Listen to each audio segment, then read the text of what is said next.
Question है। अभी जब हमें विवाह की बात करनी है और 2 से 3 विवाह होने के बाद भी हम देखते हैं कि कुछ लोगों के जीवन में विवाह सुख नहीं होता है, लेकिन वही लोग लिव इन रिलेशनशिप में ज़्यादा खुश होते हैं, उनको कोई प्रॉब्लम नहीं आती है। फिर 5-6 साल निकल जाते हैं एंड देन दे फील कि दिस इज परफेक्ट मैच।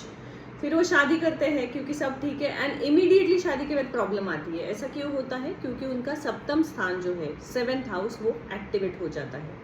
तो आज हम ये देखेंगे कि 7th हाउस एक्टिवेट कैसे होता है और उसके बाद उसमें क्या क्या प्रॉब्लम्स आ सकती है अगर विवाह सुख नहीं है। तो सबसे पहले हमें क्या देखना है? एज यूजुअल कोई भी प्रश्न हो लग्नेश, लग्नेश कोई भी प्रश्न हो पहले लग्नेश की स्थिति देखनी है, क्योंकि हमारे 12 घरों में से हर घर का और हर ग्रह का कारकत्व अलग है, लेकिन उसका वो सुख मिलेगा या नहीं ये लग्नेश की स्थिति हमें हमेशा बताती है। किसी का लग्नेश ही अगर वीक है तो ऐसा कभी नहीं हो सकता कि उसकी मैरिज अच्छी है या करियर अच्छा है। हम बहुत बार देखते हैं कि मैरिज अच्छी है या मैरिज में प्रॉब्लम है, करियर अच्छा है, कुछ ना कुछ अच्छा है, लेकिन उसके लिए उसका लग्नेश स्ट्रांग होना जरूरी है, तब जाके सिर्फ एक भाव जो खराब हुआ है उसका प्रॉब्लम आता है। जब लग्नेश ही वीक है ना तो हमेशा कोई ना कोई प्रॉब्लम चलती है। 2-4 साल मैरिज की रही, जैसे ही मैरिज ठीक हो गया तो बिजनेस में हो गई, कुछ ना कुछ प्रॉब्लम चलता ही रहता है। इसलिए लग्नेश की स्थिति देखना बहुत जरूरी है और उसके साथ साथ करंट ट्रांजिट देखना जरूरी है। अब वो कैसे देखना है मैं आपको शॉर्ट में आज बता दूंगी उस प्रश्न के लिए, तो आपको क्लियर हो जाएगा। आप किसी का भी मैरिज का चार्ट इतने इंफॉर्मेशन से देख सकते हैं। तो सबसे पहले जैसे हम भावों का कारकत्व देखते हैं, एक रूल हमेशा याद रखना है कि कोई भी ग्रह जिस भाव का कारकत्व रखता है, यानी कि जैसे मान लीजिए कि वीनस 7th हाउस में काल पुरुष कुंडली में लिब्रा राशि आती है तो वो लिब्रा का स्वामी हो गया, और 2nd हाउस में टॉरस आती है तो वो टॉरस, तो वो क्या हो गया? टॉरस, यानी 2nd हाउस और 7th हाउस का काल पुरुष कुंडली में जो है वो स्वामी हो गया। तो कोई भी ग्रह जिस भाव का कारकत्व रखता है उसमें वो नीच के फल देता है, यानी कि सप्तम का शुक्र आपको मैरिज से रिलेटेड प्रॉब्लम देगा। तो हमें कभी कभी क्या लगता है कि वीनस है, मैरिज का कारक है, सुख का कारक है और 7th में है तो अच्छा जीवन साथी मिलेगा, लाइफ अच्छी रहेगी। ऐसे नहीं होता है। आपको बहुत ब्यूटीफुल खूबसूरत जीवन साथी मिल सकता है, लेकिन विवाह सुख मिलना नहीं होता है, क्योंकि शुक्र उस घर के कारकत्व को खत्म करता है। क्योंकि वो, जैसे हम जुपिटर को देखते हैं वो स्थान हानि करता है, उसी प्रकार से इसे देखना है कि जो भी भाव है, वो जो भी ग्रह है उस जिस भाव में है, वो अगर उसका खुद का भाव है तो उसमें वो प्रॉब्लम देता है, उस कारकत्वों का नाश कर देता है। ये सबसे पहला रूल है। जैसे कि मेष राशि,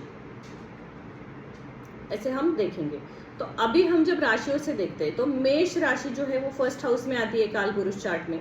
अगर वहीं पे मेष का मंगल आता है 1st हाउस में तो वो आपको प्रॉब्लम देगा आपके नेम, फेम, बॉडी, ये सारी चीजों में। 1st हाउस से रिलेटेड जो जो चीजें हैं उससे रिलेटेड वो आपको प्रॉब्लम देगा। आपको ये रूल समझ में आ गया कि जो भी ग्रह खुद के भाव में, एक्चुअली उसने स्ट्रांग होना चाहिए, बट शास्त्र के अनुसार वो उस भाव में खराब रिजल्ट देता है। वो जहां दृष्टि देगा वहां पे अच्छा रिजल्ट देगा। तो मान लीजिए कि अगर शुक्र 7th में है, उस पर सबकी दृष्टि भी अच्छी है, आपको शायद बिजनेस में लाभ होगा, फ्रेंड्स होंगे, उस भाव से रिलेटेड जो जो है हर चीज मिलेगी, लेकिन वो मैरिज का सुख नहीं देगा, क्योंकि 7th हाउस से हम सबसे पहले जीवन साथी देखते हैं। ओके, अब हमें क्या देखना है कि 7th हाउस पे कौन से एस्पेक्ट्स है ग्रहों के, भाव पे कौन से एक्सेप्ट है। पहले हमने लग्नेश की स्थिति देखी, उसके बाद भावेश की स्थिति देखनी है। मैरिज का प्रश्न है तो हमें क्या देखना है? 7th लॉर्ड की सिचुएशन देखनी है। 7th लॉर्ड कहाँ पे है और कैसे है, 7th लॉर्ड के ऊपर किस किस ग्रहों की एस्पेक्ट है या दृष्टि है, ये चीजें हमें देखनी है, और फिर हम उसके आगे विवाह सुख देख सकते हैं। अब उसके लिए कुछ नियम जो है वो मैं आपसे यहाँ पे शेयर करूंगी। जैसे एक हमने देखा, अब 7th house is marriage house, यहाँ पे भावत भावम सिस्टम अप्लाई होगा।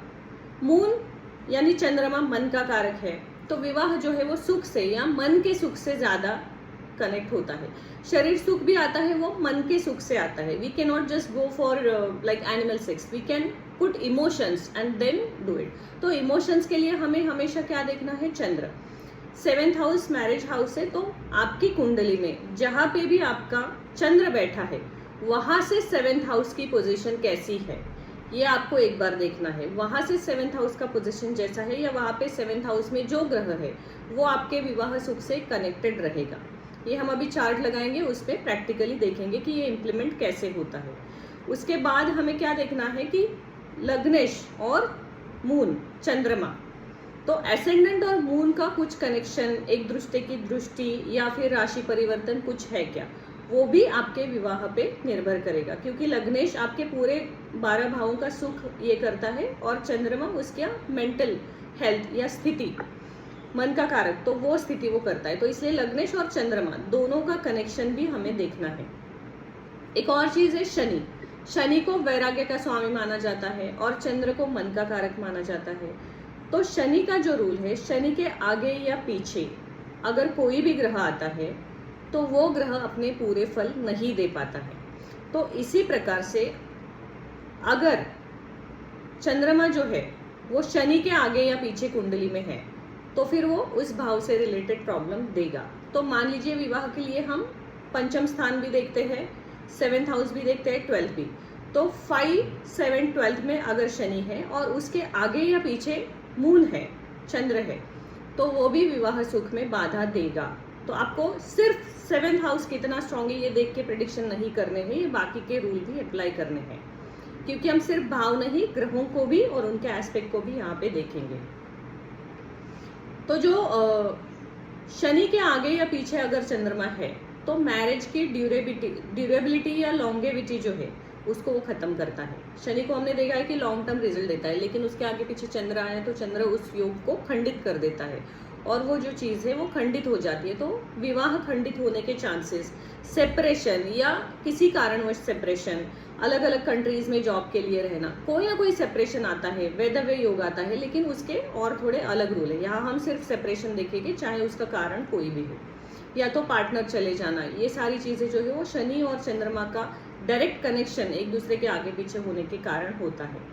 और अब हम देखते हैं कि अगर बहुत स्ट्रांग जो है मंगल शुक्र, ये दोनों ग्रह भी हमें देखने हैं विवाह के लिए, तो इनकी स्थिति कैसी है, इनका 7th हाउस से कनेक्शन कैसा है, ये भी हमें देखना है।